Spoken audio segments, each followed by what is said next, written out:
Assalamu alaikum everyone, welcome to today's Matic video update for Monday 18th of July. And we've seen Matic getting really overextended right now. That's like absolutely pushed all the way to the upside, and they've already broken out of this level.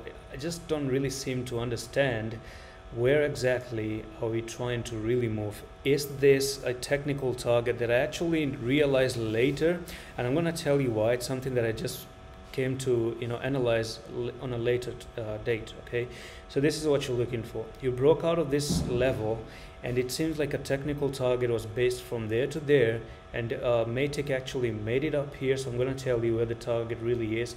So this is actually going to take you all the way up to 1.1543. okay, this is something that I just realized later, because you can already see that this was resistance there, one touch here, there, and then here as well, and here as well. Okay, so it's almost like you made a left shoulder, a head here, and a right shoulder, which is an inverse head and shoulder, and you actually never met the main technical target, which is up here at the $1.1543, and that's where you might find next big level of resistance before you actually move to the downside. So it was a cup and handle, and that played out very perfectly to the T. Okay, but I just later on realized that you had this bigger one as well, and it's something that came to me that 1.15 is the main technical target here before you might move to the downside. And remember guys, that's where you actually drop to the downside. The last time you came down, you went up here, that's where you find resistance, got rejected, moved down.